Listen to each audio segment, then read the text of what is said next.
10वीं पंचवर्षीय योजना बन चुकी थी। उसके बाद मुझे ये विभाग मिला और जैसे ही पहले दिन मैंने एम्स का दौरा किया और वहाँ की हालत देखी तो मुझे लगा कि सरकारी क्षेत्र में टर्शरी केयर का ये हाल है। उसी दिन मैंने डेटा मंगवाया कि कहाँ कहाँ के लोग ज़्यादा आते हैं यहाँ।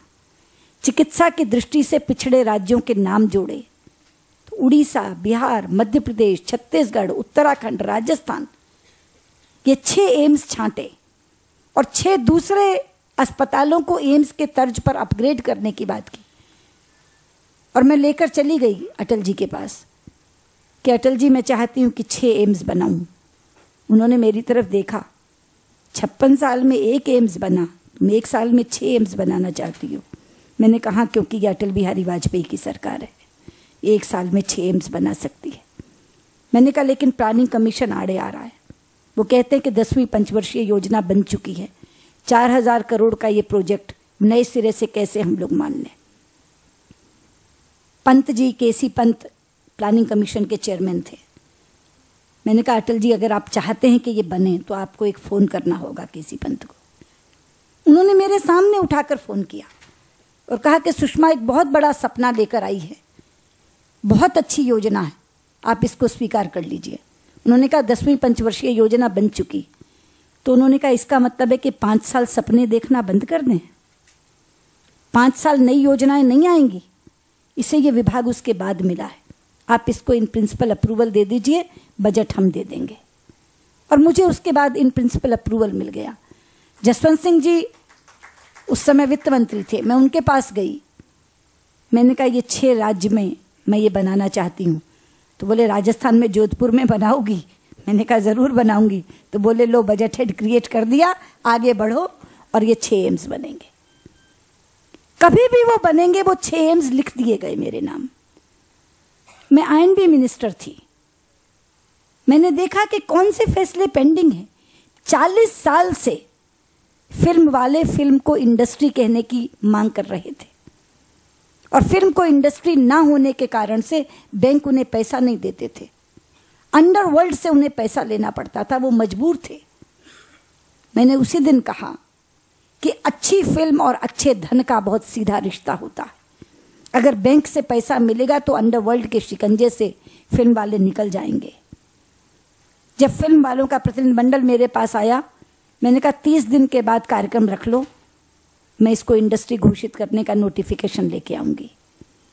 वो एक दूसरे की तरफ देखने लगे कि 40 साल से ये मांग चली आ रही, नहीं हुआ, और आपने कहा कि आप 30 दिन में कर देंगी। तो यश चोपड़ा उसको लीड कर रहे थे, उन्होंने कहा आप इस मैटर को जानते नहीं, आप रखिए कार्यक्रम।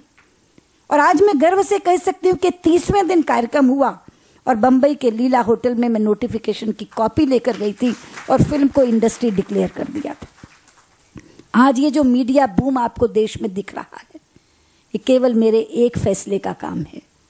इंडिया से अपलिंकिंग अलाउड नहीं थी, केवल डाउन लिंकिंग अलाउड थी। जो कंपनियां थी उनके लोग हर समय जहाज में बैठते थे अपलिंक कराने के लिए। कहाँ से अपलिंक होता था? Thailand, Moscow, Hong Kong. हर समय उनका एक व्यक्ति बैठा रहता था।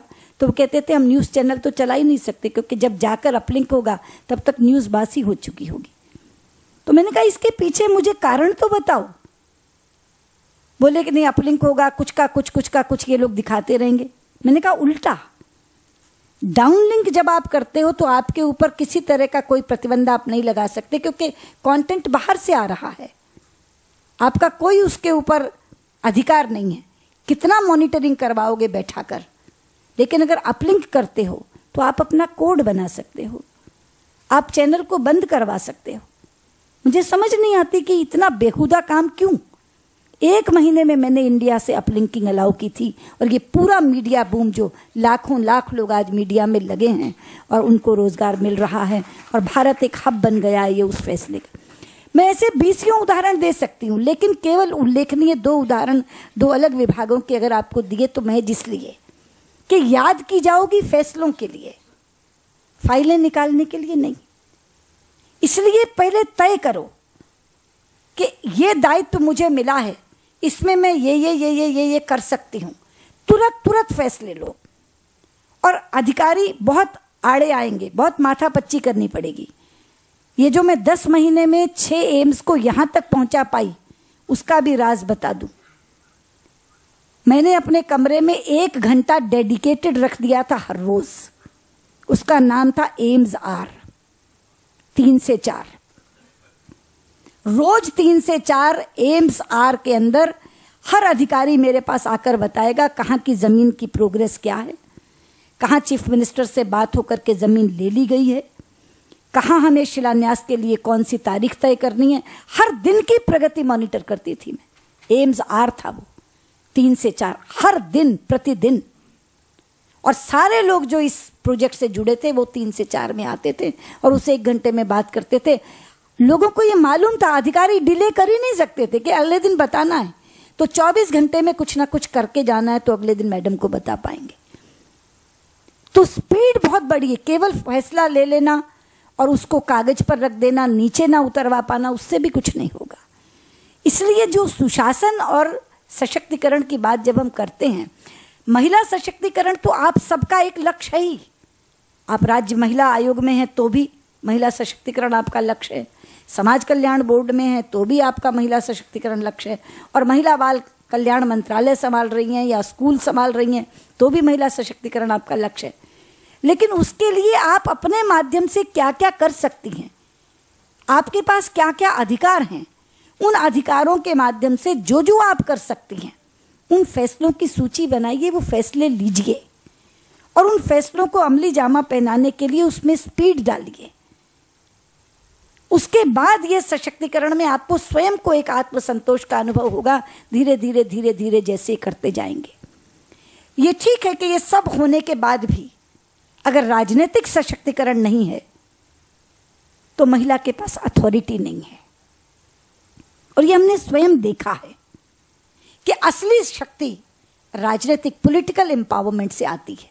लेकिन मुझे खुशी है कि सभी भाजपा शासित राज्यों ने जो 33% आरक्षण केंद्र के द्वारा दिया गया था पंचायती राज में, उसे भी भाजपा शासित राज्यों ने बढ़ाकर 50% कर दिया।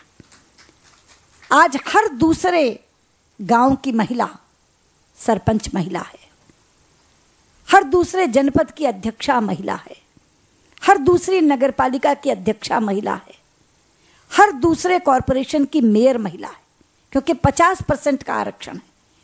और ये आरक्षण केवल सदस्यता में नहीं है, ये हेडशिप में भी है, मुखिया में भी है।